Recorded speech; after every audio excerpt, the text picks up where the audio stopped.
Dalam nama Bapa, Putra, dan Roh Kudus. Amin. Allah Bapa yang Maha Kasih, kami bersyukur kepadamu atas penyertaan-Mu dalam hidup kami.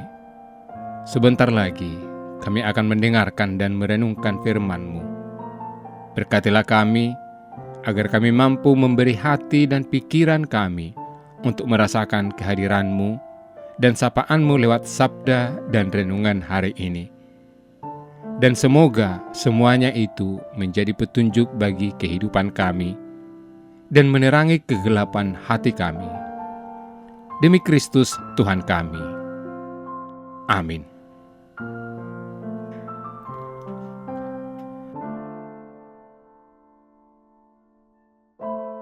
Janganlah kamu mengumpulkan harta di bumi ngengat dan karat merusakkannya, dan pencuri membongkar dan mencurinya. Tetapi kumpulkanlah bagimu harta di sorga. Di sorga ngengat dan karat tidak merusakkannya, dan pencuri tidak membongkar serta mencurinya. Karena di mana hartamu berada, di situ juga hatimu berada. Mata adalah pelita tubuh. Jika matamu baik, teranglah seluruh tubuhmu. Jika matamu jahat, gelaplah seluruh tubuhmu. Jadi, jika terang yang ada padamu gelap, betapa gelapnya kegelapan itu. Demikianlah sabda Tuhan. Saudara-saudari terkasih dalam Kristus, mayoritas orang yang sudah mengenal dan memiliki kekayaan atau harta duniawi akan berusaha mempertahankannya atau bahkan menambah lagi demi kepentingan pribadi. Setelah memiliki rumah mewah, seseorang biasanya akan menambah luas lahannya, membeli mobil terbaru, dan menambah fitur-fitur canggih dalam rumahnya.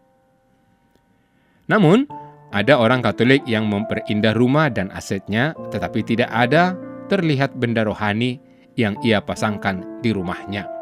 Sungguh miris, bahkan ada yang meletakkan salib di tempat paling sudut dan terabaikan.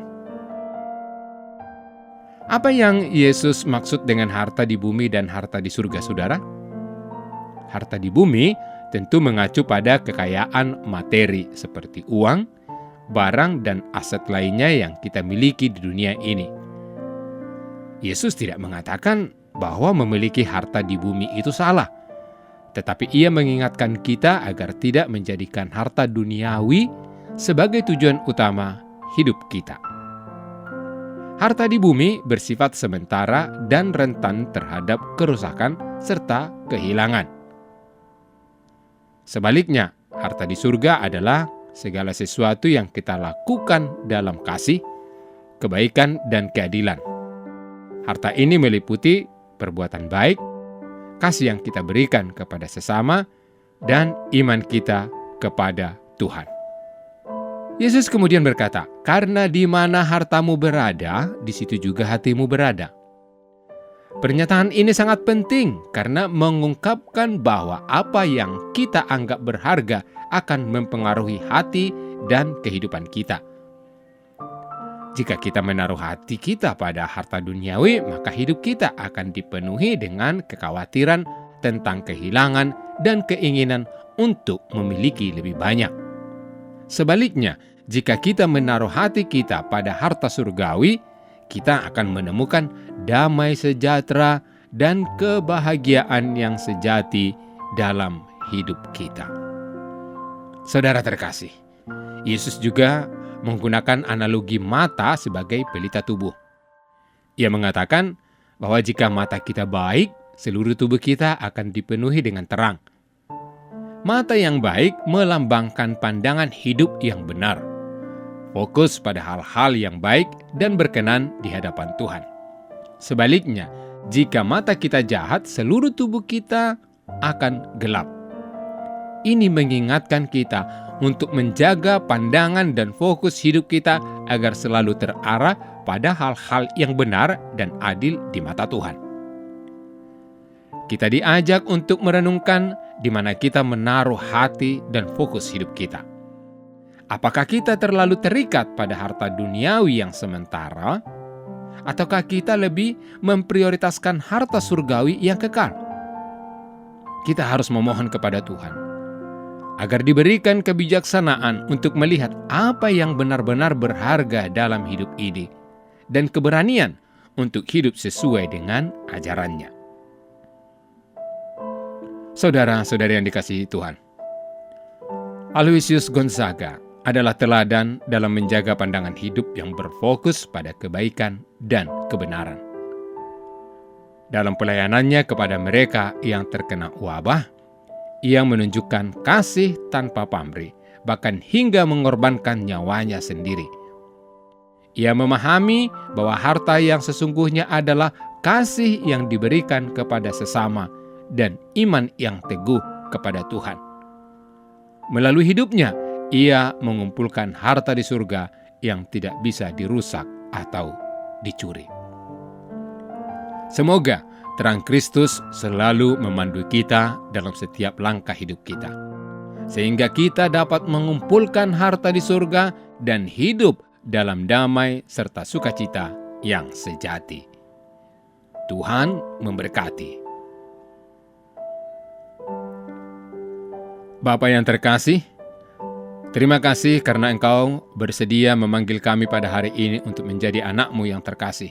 Syukur karena Engkau telah memberikan kesempatan bagi kami untuk kembali dari segala dosa dan berjalan menuju terang-Mu.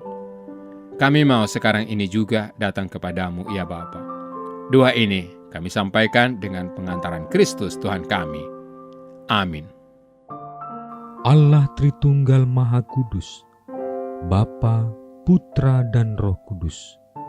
Engkaulah Allah Esa yang Maha Kuasa dan Maha Rahim. Kami puji dan muliakan Dikau.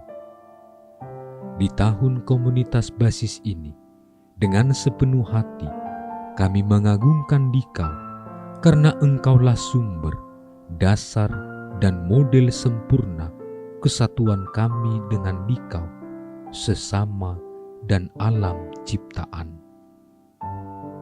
Kami mohon, anugerahilah kami Roh Kudus-Mu, agar kami mampu membangun persaudaraan dan persekutuan sejati di dalam keluarga, komunitas-komunitas, dan seluruh gereja.